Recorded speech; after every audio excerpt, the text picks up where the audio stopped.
And who give this lady to be married? Me.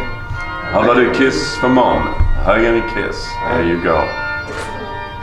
And shake the groom's hand. Excellent.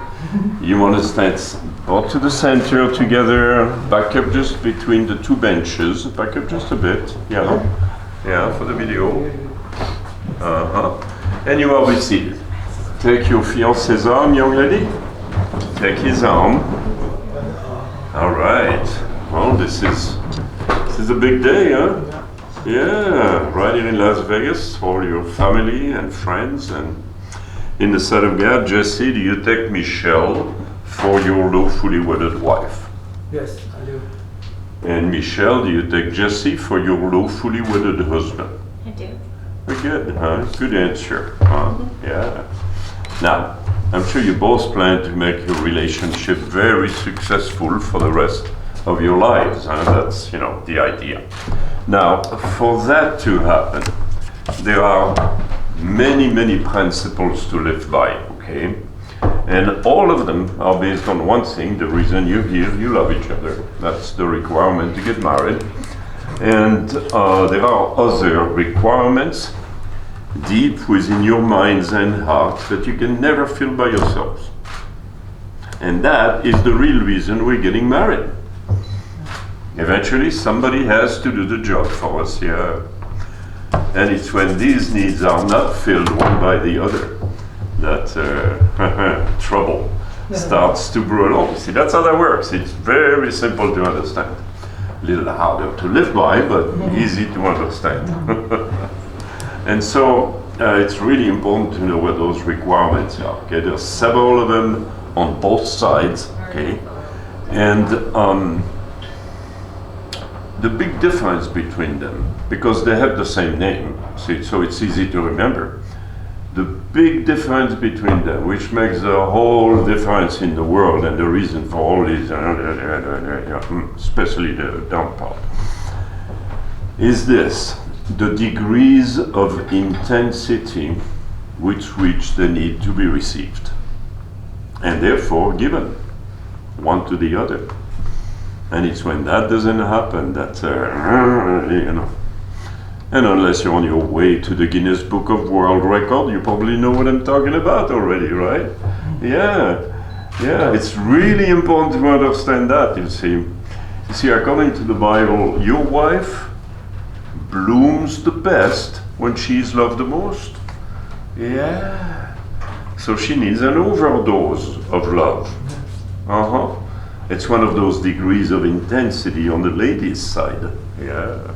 And of course, we cannot see love unless it is demonstrated and expressed.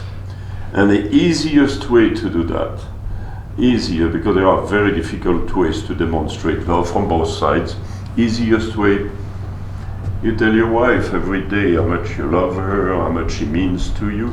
Simple. And during the year, what else you do? You buy her gifts. Yeah, big ones and small ones, and flowers and jewelry and surprise romantic candlelight dinners and things. Even if it's not a birthday. Especially when it's not a birthday. Big points for that. Oh yeah. And that goes. And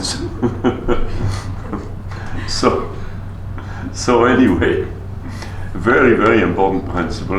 Just one more thing about love with the two of you. See, also part of this overdose of love towards the wife, you must never, never, never give her an opportunity to even doubt it.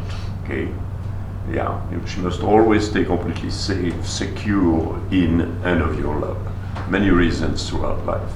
Yeah, so it's really important principles to understand about the marriage relationship. There's many more, of course. See, typically, the reason we get married is to really for us, but true love always cares more for the feelings and the emotions and the well-being and the happiness of the other. Yeah, so guess what? In order for you to love each other more and more over the years, please do not forget, God designed marriage as a school in selflessness. Oh yeah. Sometimes it's even boot camp in selflessness. The bottom line is this: as long as you work and focus on making each other happy most of the time, you won't have much time to be miserable. Okay? Much more to say, of course, about all this. I encourage you to study your instruction manual for yourselves and the Bible. Never be sorry for that. You have rings to exchange. Face one another, please. Sir, place the ring upon your fiancé's finger and say, Michelle, I give you this ring Shall I give this ring as a pledge as a pledge to my love and commitment, to love and commitment and I take you to be my wife. to be my wife? I promise to be your faithful husband. What? I promise to be your faithful husband. Faithful I promise to be husband. your faithful husband. Yeah, that means you don't fool around. And I will love you and cherish you, I love and cherish you. respect you and honor you, Respect and honor you. for richer or poor, For rich or poor. in sickness and in health, Sickness and health. for better or for worse, Better or for worse. all the days of my life. All days of my life. And please place the ring upon your fiancé's finger. And say, just see, I give you this ring. I give you this ring I give you this ring as a pledge as a pledge to my love and commitment. to my love and commitment.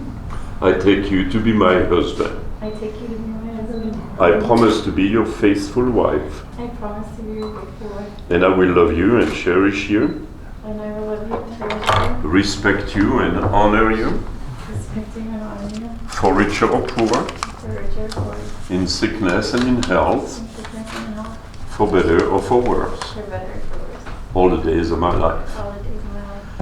All right. Now these flames here have been burning for a little while. They symbolize the lives you've led up until now, separate from one another before God.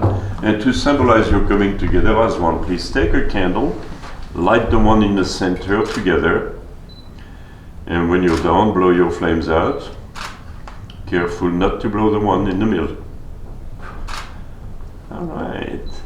And after hearing the vows you've exchanged with each other in the sight of all your witnesses, in the sight of God, by the authority given to me by the laws of the state of Nevada, officially pronounce you husband and wife. You may kiss your bride, sir.